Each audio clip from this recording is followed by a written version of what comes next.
제 손에 오른 왼손에도 또 왼쪽에도 설교가 들려 있는데 어떤 설교 할까요? 네? 어떤 설교 할까요? 네? 왼손 설교? 그러면 오른쪽 설교? 마음대로? 마음 내키는 대로. 뭐 이미 본문도 읽고 제목도 말씀드렸고 사실은 설교 두 편 다 똑같은 거예요. 그러니까 뭐 지난 8월 달에 노년의 삶에 대해서 말씀을 드렸었는데 그때 조금 드리지 못한 말씀이 있어서 이제 기회가 되면은 다시 한번 드려보겠다 그렇게 말씀을 드렸었는데 오늘 그 말씀을 나누게 되었습니다. 어떤 국어 선생님이 학생들에게 말하기를 성공적인 인생이 되려면 주제 파악을 잘해야 되느니라. 그랬더니 그 다음에 수학 선생님이 또 나오셔서 주제 파악도 중요한데 성공적인 인생을 살려면은 분수를 잘 알아야 된다 그러더래요. 오늘 저는 감히 성공적인 인생을 잘 살려면 노년에 대한 이해가 충분해야 된다. 노년에 대한 그런 이해가 부족하면은 인생 끝에 대한 그런 어려움이 있을 수밖에 없습니다. 지금이 가을이 이제 더욱 깊어졌나요? 아니면은 끝나가나요? 끝나가는 그런 시점이지요? 예. 혹시 가을을 타는 분이 있어요? 가을만 되면은 왠지 위로움을 느끼고 뭐 허전함을 느끼는 그런 감정들을 갖고 계신가요? 아마 그렇다면은 인생 가을에 들어선 그런 징조로 보아도 크게 문제가 될 것 같지는 않습니다. 우리 인생 여정을 여러 가지로 비유를 하잖아요. 글을 쓰는 사람들은 인생 여정을 봄, 여름, 가을, 겨울 그렇게 이제 묘사하기도 하고 또 뭐 철학자나 종교 또 유명한 사람들은 인생 여정에 대해서 나름대로 이런저런 말을 많이 하는데 어쨌든 공통점은 인생 여정에 있어서 가을은 노년기에 해당된다. 가을은 노년기에 해당된다. 그런데 이제 아르놀드 반 케네프라고 하는 사람이 프랑스 학자인데 그 사람은 우리 인생 여정을 단계적 단절 그렇게 이제 말을 했어요. 인생은 단계적으로 고비가 있고 단계적으로 고비마다 단절을 해야 되는데 그 대표적인 예로 출생과 결혼과 늙어가는 것과 죽음. 출생 이거는 어머니와 어머니 태와 어머니 자궁과의 단절이다. 이 단절 없이는 그냥 죽는다. 그 다음에 결혼 이거는 과거와의 단절이다. 내가 살던 식의 방식이 아닌 결혼한 다음에는 이제 함께 살아가는 그런 방법을 가져야 되기 때문에 만약에 과거와 단절하지 못하면 결혼 생활에 어려움이 있을 수밖에 없다. 그렇게 느껴져요? 그렇게 생각이 되어집니까? 그 다음에 세 번째 단계가 노년인데 노년 이거는 젊음과의 단절, 청춘과의 단절이다.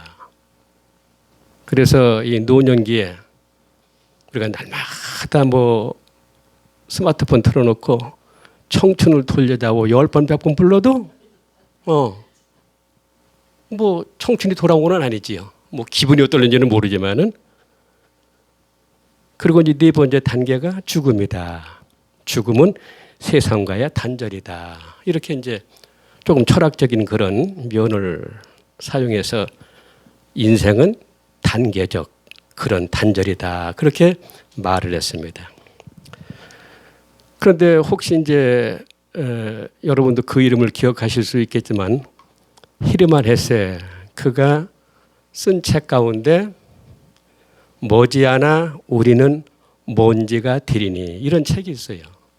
그 책에는 시도 나오고 소설도 나오고 뭐 동시도 나오고 여러 가지 그런 자기 어떤 그런 글들을 모아서 그 합친 그런 책인데 특별히 그곳에서 그는 말하기를 인생을 네 가지 계절로 봤을 적에 가을은 노년기에 해당된다. 그러면서 그 가을이라는 그런 시를 통해서 노년을 묘사하는데 한번 들어보세요. 머지않아 우리는 먼지가 되리니 머지않아 바람이 불어오고 머지않아 죽음이 다가와 머지않아 회색 유령이 와서 웃으면 정원도 그 화사함을 생명도 그 빛을 이루리라. 함께 노래하며 즐거워하자. 머지않아 우리는 먼지가 되리니. 좀 쓸쓸해집니까? 좀 슬픈 마음이 들어요? 그러면은 그냥 안 드는 걸로 하세요. 그럼 되는 거예요. 성경에서 우리 몸을 가리켜서 티끌 혹은 흙, 심지어 시편에서는 본흙, 이 본흙이라는 말까지도 그렇게 이제 나와요. 근데 헤르만 헤세는 우리 노년을 그렇게 그 먼지가 되는 그런 날이 머지않아서 온다.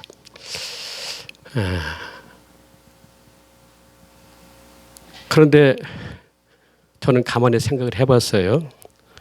우리가 흙인데 분명 흙인데 언젠가는 흙으로 돌아가겠지요. 그렇지만은 그 흙으로 사는 과정도 이게 의미가 있고 아주 감사가 있고 그리고 소망이 있지 않나. 그래서 제가 흙이라고 하는 하나 그 시도 써본 일이 있습니다. 흙으로 지은 바다, 사람으로 제1막.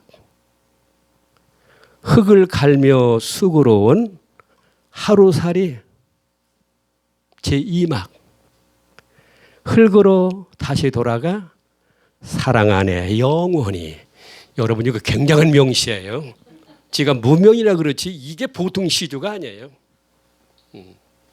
이거 써내고 돈 조금 받아봤어요. 그렇잖아요. 우리가 흙인데 흙으로 지은 바다 사람으로 제1막. 흙을 갈며 쑥으로 온 하루살이 제2막. 흙으로 다시 돌아가 사랑 안에 영원히 하나님 안에 영원히. 이런 명시 있으면 나와보라 그래요. 없죠. 성경에서는 노년에도 노녀로서의 삶이 있다. 이제 설교 끝말에 한 번 더 좀 말씀드리겠습니다. 그것을 아는 것이 지혜다. 그렇게 말씀합니다. 여러분 우리가 노년이 되었다고 해서 노인이 되었다고 해서 나이가 들었다고 해서 내 인생에 휴가가 있고 내 인생에 방학이 있고 내 인생에 은퇴가 있고 내 인생에 졸업이 있습니까? 없잖아요. 그러니까 죽을 때까지 우리 삶을 계속 살아가야 되는데 노년에도 노년의 삶이 있다. 이게 성경에서 보여주는 그런 말씀의 진리인 것을 볼 수 있게 됩니다. 그래서 두 번째로 이제 드릴 말씀이 뭐냐면은 우리가 노년의 삶을 위하여 네 가지를 좀 같이 해보자 그 이야기입니다. 네 가지를 같이 해보자. 물론 이건 제가 드리는 말씀이니까 뭐 안 해도 그만이에요. 그냥 나도 다 살아가는 방법이 있어 하고서 안 해도 그만이에요. 근데 한번 곰곰이 생각해서 내 노년의 삶을 위하여 네 가지 한번 생각을 해보자 그 얘기죠. 첫째로는 내 노년됨을 나이 듦을 늙어감을 받아들이라 그 얘기예요. 내 노년됨을 받아들이라.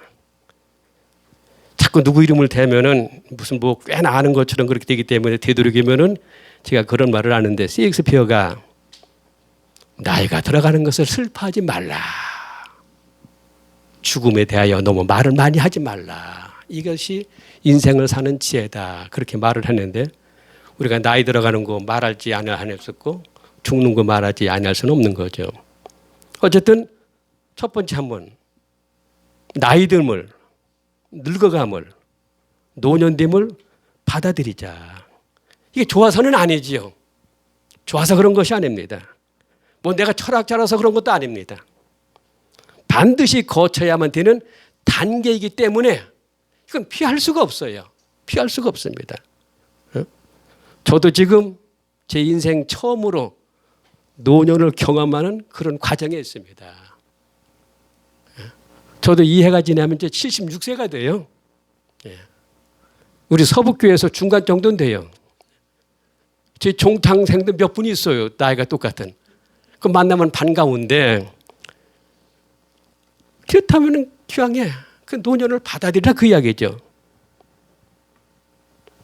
조선 후기 실학자로 알려진 그 이익이라고 하는 그런 분이 노인의 좌절 10가지라는 그런 어떤 내용을 말한 것이 있어서 생각을 많이 해봤습니다.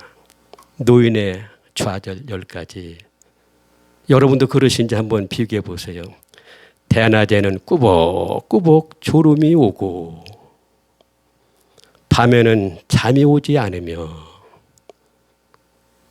초상집에서 곡할 때도 눈물이 나오지 않고 그런데 웃을 때도 눈물이 흐른다.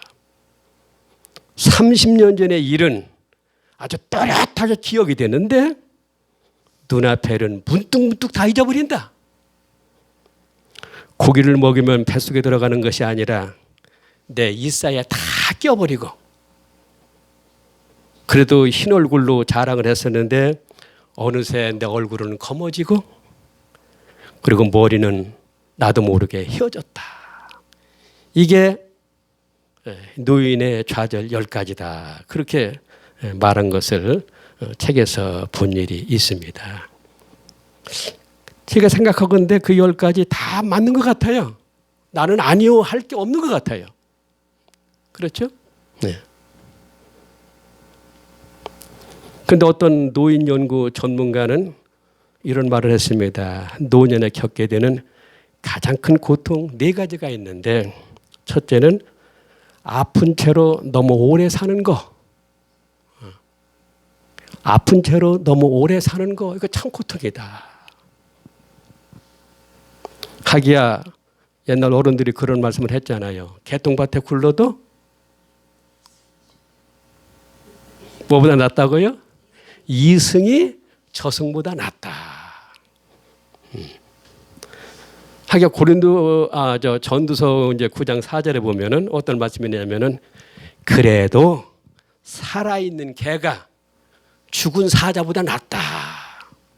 그런 말씀도 있어요.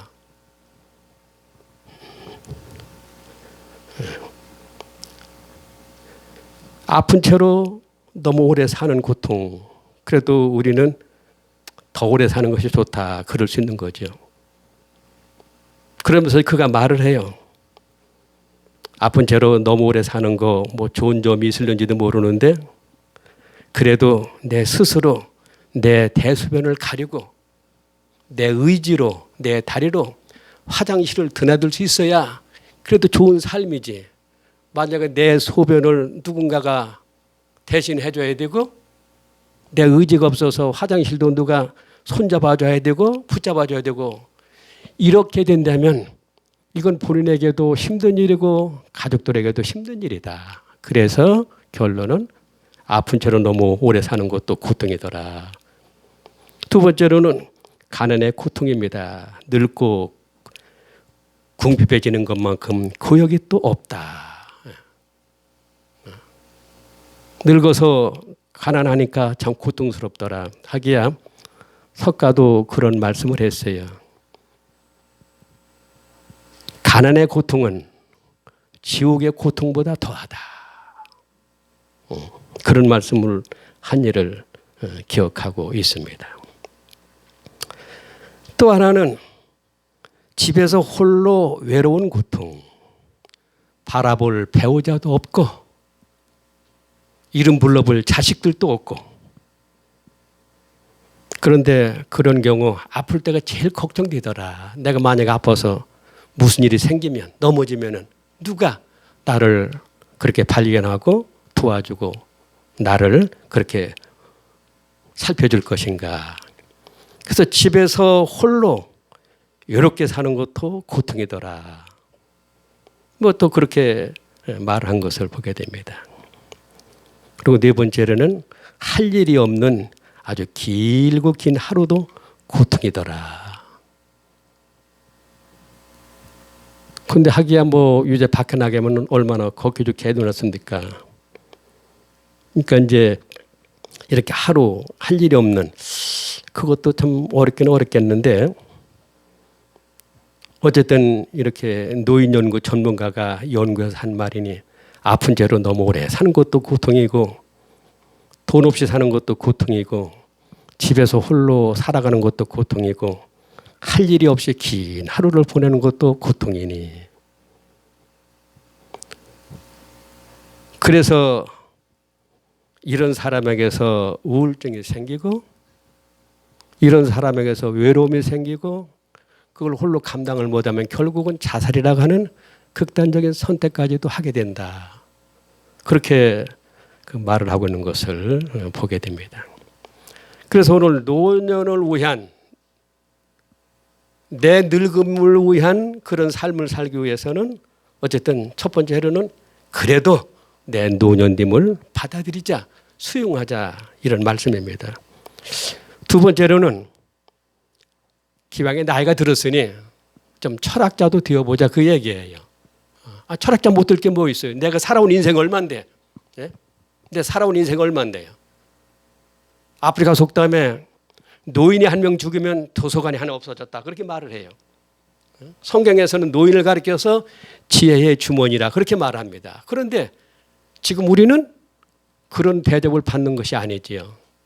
언제나 상대하기 어려운, 어떻게 참 마주하기 어려운 그런 노인들로 취급을 받는데, 그럼에도 불구하고 내가 살아온 날이 있으니 살아온 것을 근거로 해서 한번 인생 초자자가 돼서 한번 그들에게 이런 말을 해보라, 그 얘기예요. 너희도, 당신도 흘러가는 세월 속에서 당신 인생을 보라. 너 인생을 보라. 40대 예뻤던 안 예뻤던 나이살이 들고 주림이 들어서 미모가 다 평준화된다. 뭐 받든 안 받든. 50대 학벌이 높든 낮든 건망증 때문에 지성도 다 평준화된다. 60대 넉넉하든 가난하든 돈이 점점 줄어들어서 재력도 평준화되더라. 적는 분 하나도 없네. 적은들 뭐래? 뭐 나만 들으면 되는 거예요. 70대 은퇴한 후라서 업적이라는 것이 지워져 가더라. 지난 주일날 그 그룹 모임, 조각 모임 할 적에 저희 그룹에서 이제 이 말이 나왔었어요. 선교사로 그렇게 이제 사역하다가 은퇴한 것이 난가? 일반 목회자로 사역하다가 은퇴한 것이 난가?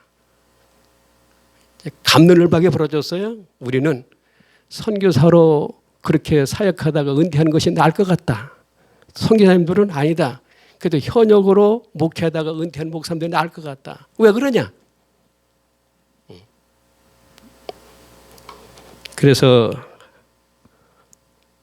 듣고 있다가 이제 저도 그냥 그래도 선교사님들이 훨씬 낫습니다. 왜 그러냐고 반문을 해요. 뭐 반문할 것도 없이 사실이니까요.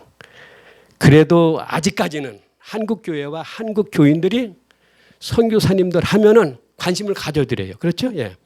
관심을 가져드립니다. 그래 기도도 해드리고 뭐 물질 후원도 하고 생각도 하고. 근데 현역 목회자에 대해서는 그렇지를 않아요. 그렇지를 않아요. 뭐 은퇴하면 거기서 끝나요. 근데 선교사님들은 은퇴해도 선교사님이라고 하는 그런 명칭이 붙어 있어. 그래서 교인들이 교회가 관심을 보여드리고 그러다 보니까 그래도 조금 그 마음이 기뻐지고 힘이 되는 그런 경우가 많이 있지요. 그러니 선교사님들이 더 우리보다 좋은 것을 그렇게 생각하시라 그랬더니 또 듣고 보니까 또 그러네요. 또 그러더라고요. 아주 무슨 얘기하다가 그렇죠. 은퇴한 후에 뭐 업적이라고 하는 거 그거 별거 아니에요. 다 이루어져 갑니다. 80대는 병원에 있는 사람이나 집에 있는 사람이나 다 그 사람이 그 사람이고 90대는 살아있는 사람이나 죽은 사람이나 똑같더라. 여러분 그 죽은 시신을 그 염하는 거 아시지요?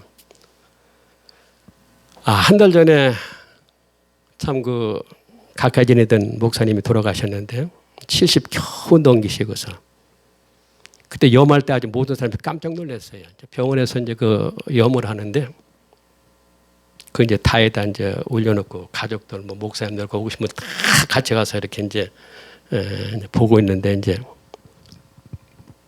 이렇게 이제 시신을 반듯하게 뉘어놓고 그분은 평소에 나는 죽으면 수유를 입히지 말고 내 입도 그대로 그렇게 그 상태로 염원해서 그냥 화장해달라. 그래서 그렇게 했어요. 그래서 지금 염 다에다 올려놓고 저렇게 올려놓고서는 이제 다 끝나고서 이제 염을 하려고 하는데 오른손이 툭 떨어지는 거예요. 이렇게 순간 사람들이 참 놀래버렸어요. 뒤에 있었던 사람이 우리 목사님 부활하시나 봐. 부활하시나 봐. 검은 양복을 입혀놓고 빨간 넥타이 하얀 와이셔츠에 그리고 요즘은 그 시신도 화장을 다 해요. 이렇게 예쁘게 산 사람이나 죽은 사람이나 차이가 없어요. 어쨌든 그날 참 놀랐어요. 제가 뭐 염하는 경우를 한두 번 본 건 아닌데 저도 놀랐어요. 그냥 오른손이 툭 떨어지는데 바닥에 소리가 날 정도예요. 그러니까 살아온 경험이 있잖아요. 그러니 너 40대라고 50대라고 그렇게 뭐 크게 너도 나이 들어봐. 어느 순간이 되면 다 모든 게 다 이렇게 된다. 이 철학적인 얘기지요. 그동안 나를 꾸미고 나를 가리기 위해서 나름대로 노력을 많이 했지만 다 때가 되면 그 가면 다 벗겨져 버리고 말아. 이거 우리가 할 수 있는 그런 얘기예요. 할 수 있는 얘기예요. 그래서 노년됨을 받아들이고 그다음에 철학적인 그런 한번 철학자도 되어보고 그렇게 살면 좋겠다는 생각을 합니다. 세 번째로는 노년의 삶에 대한 전문가의 조언을 귀담아 한번 들어보라. 예수 믿는 사람들의 특징이면서도 특징이 될 수 없는 게 뭐냐면 오직 성경, 오직 기도. 여러분 인생은 그것만 가지고 되지 않습니다. 그래서 성경을 파고들고 기도를 열심히 하더라도 우리도 인생이니까 누가 인생에 대하여 이렇게 말을 했는지 누가 인생에 대해 저렇게 말을 했는지 이런 건 눈여겨보고 눈여겨듣고 거기서 취할 것을 취하고 배울 것을 배우는 것이 지혜로운 그런 인생이 아니겠습니까? 그래서 노년의 삶에 대한 전문가의 조언도 귀담아 듣는 거 이거 좋은 방법이고 지혜로운 방법이에요. 박상철 교수가 계신데 그분은 경북대학교 과학기술원 석좌 교수 지금도 그런지 모르겠습니다. 그분이 100세 인생의 조건을 그렇게 말을 했어요.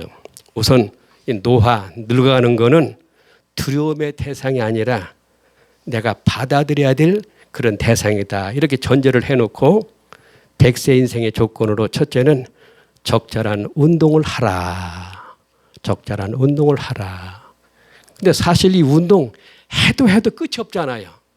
먹는 거, 입는 거는 부족함을 느끼지 않는데 운동은 아무리 해도 부족함을 느껴요. 어쨌든 그럼에도 불구하고 적절한 그런 운동을 하라.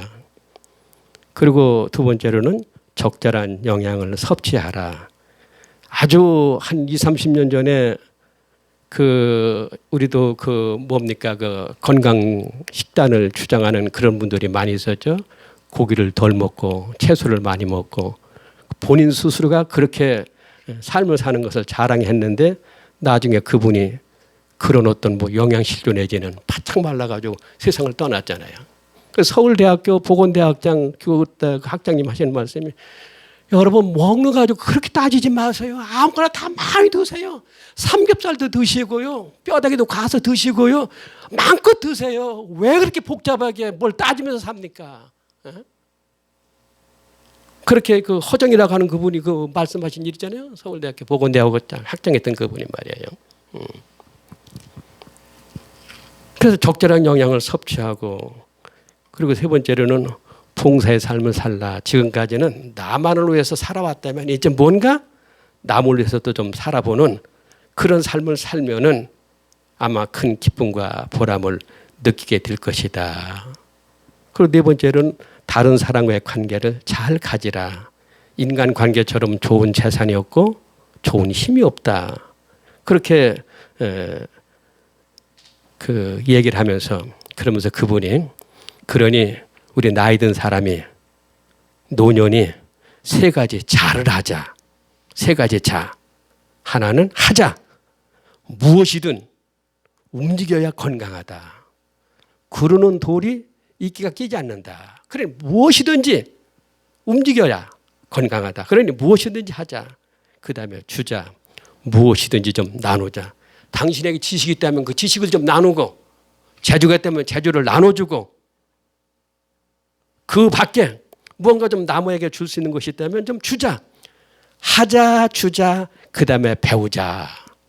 배움에 나이가 있는가, 때가 있는가, 열심히 배우자. 그렇게 100세 인생을 사는 조건을 말한 것을 들은 바가 있습니다. 저 책 많이 봤어요. 이거 설계하려고.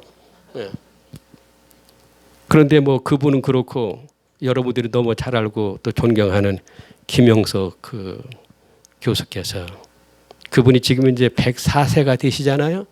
아마 그분 120세까지 사실 것 같아. 그분이 이제 100세 인생을 살아보니라는 책을 좀 내서 아주 유명세를 타고 있는데, 그분이 그런 말을 했어요. 이렇게 살면 당신도 행복해질 수가 있다. 그러면서 7가지를 말했는데, 웃지 않아도 하루가 가고 울어도 하루가 간다면 웃으며 살자. 웃지 않아도 하루가 가고 울어도 하루가 간다면 웃는 게 더 낫다.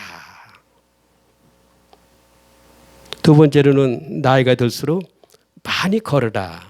많이 걷는 거는 행복을 위한 그런 걸음걸이다.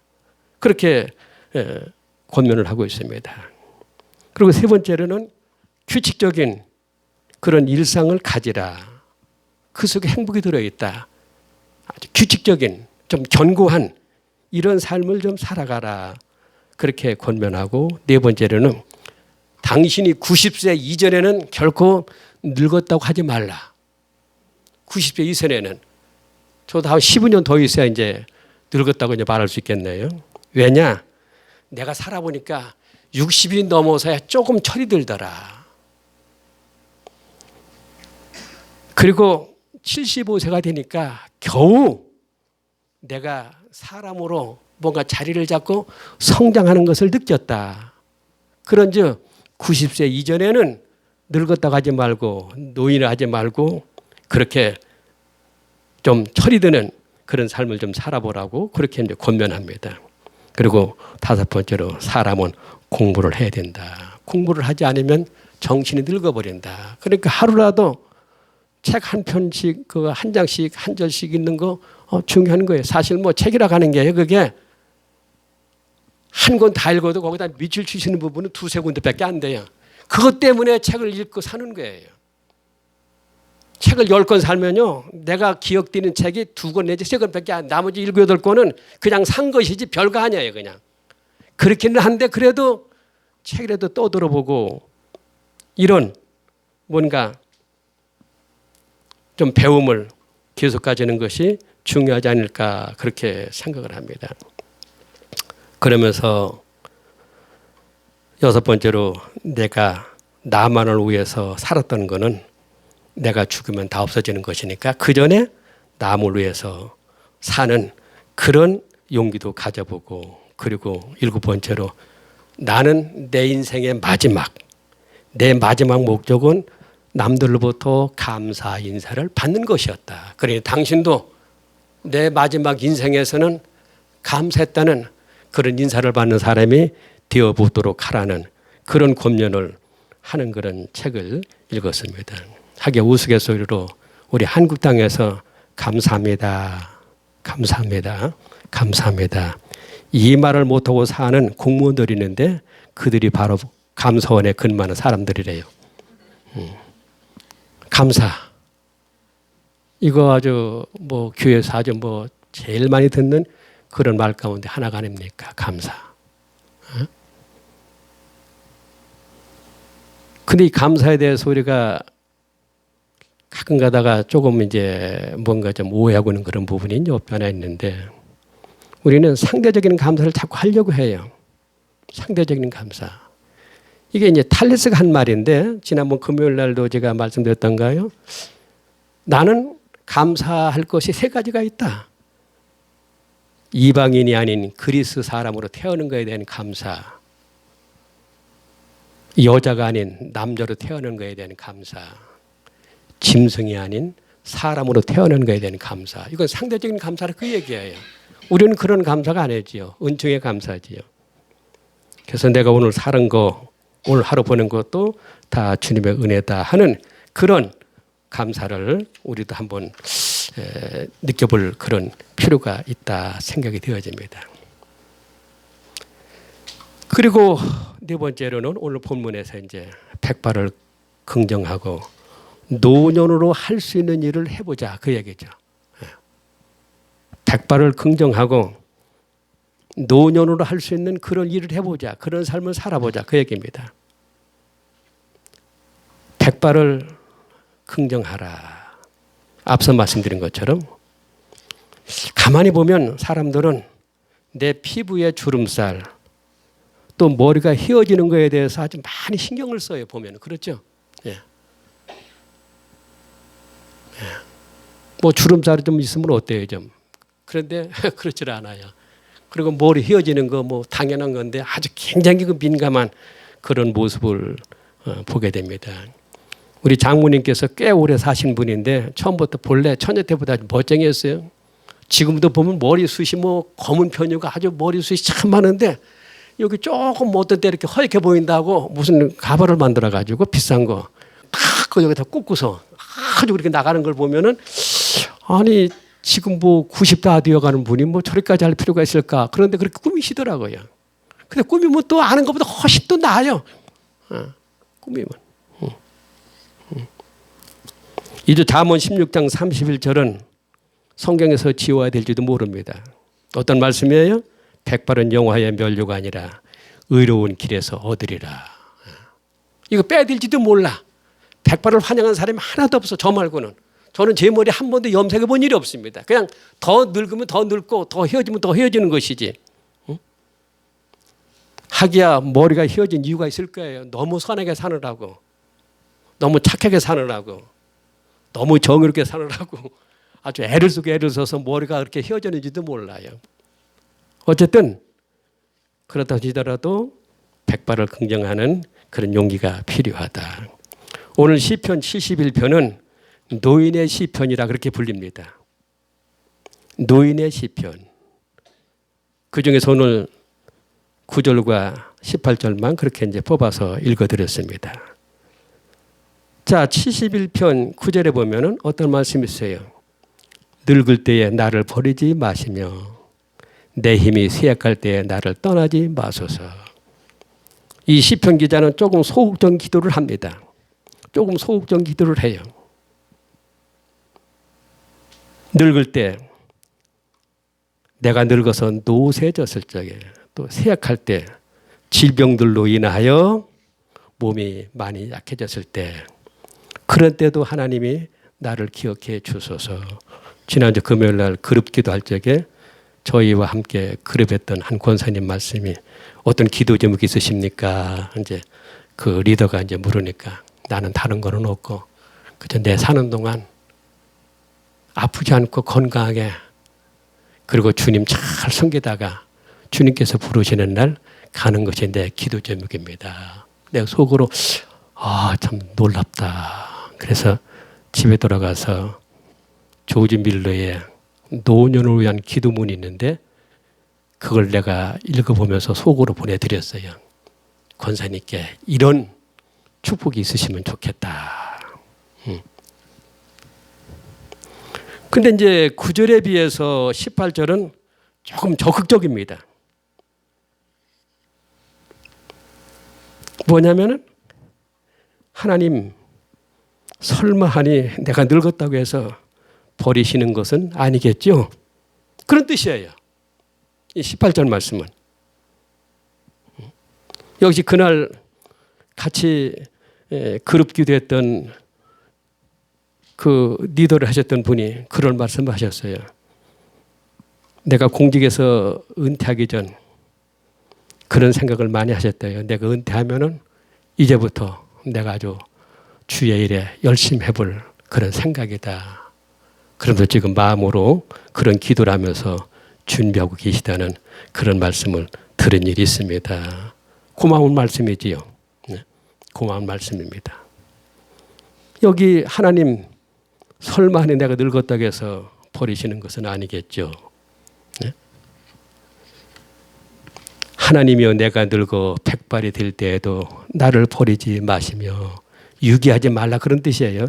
내가 주의 힘을 후대에 전하고 주의 능력을 장래의 모든 사람에게 전하기까지 나를 버리지 마소서. 훗날에 세월이 가서 이사야가 이 구절을 근거로 해서 이사야 46장 4절에 보면은 여러분도 기억나실 거예요. 이런 말씀을 기록했습니다. 너희가 노년에 이르기까지 내가 그리하겠고 백발이 되기까지 내가 너희를 품을 것이라. 내가 지었은즉 내가 업을 것이요 내가 품고 구하여 내리니. 그러니까 하나님께서 우리 노년에 대한 보험을 말씀하고 계시는 거예요. 내가 너희들을 위해서 보험을 들어놨는데 무슨 보험이냐?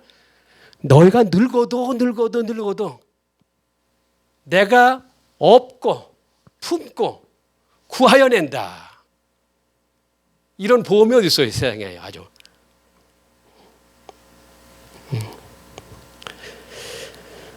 그렇다면은 앞서 말씀드린 것처럼 내가 비록 나이가 들어서도 내 인생에서 지금 휴가를 하고 있는 것도 아니고 방학하는 것도 아니고 졸업한 것도 아니고 은퇴하는 것도 아닌데 그렇다면 뭔가 좀 해야 되잖아요.